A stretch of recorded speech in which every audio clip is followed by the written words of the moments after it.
سندھ کے وزیر داخلہ ضیاء الحسن لنجار پہنچے کشمور اور کہا کہ امن و امان قائم کرنے کے لیے آپریشن کیا جائے گا اور آپریشن اتنا سخت ہوگا کہ ڈاکوؤں کو رہنے کے لیے اور منہ چھپانے کے لیے جگہ نہیں ملے گی. لیکن وزیر داخلہ موجود ہی تھے کہ کوکاری گینگ کی جانب سے مختلف علاقوں میں لوگوں کو بھتے کے لیے پرچیاں دی گئی.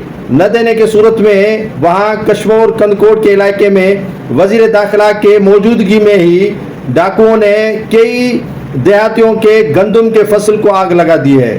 وہاں پر آئے روز بھتوں کے لیے جو پرچے دیے جا رہے ہیں نہ دینے کی صورت میں جان لیوا ڈاکو جو کوکاری گینگ ہے وہ حملے کرتے ہیں.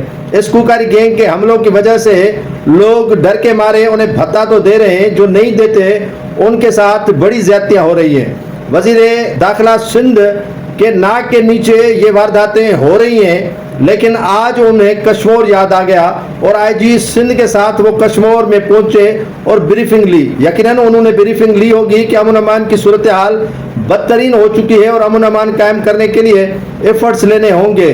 وہاں تو پاکستان پیپلز پارٹی سے تعلق رکھنے والے ضلعی چیئرمین گل محمد جکرانی نے اپنے سر پر سہرا اٹھا لیا کہ وزیر داخلہ ان کے کہنے پر آئے ہیں.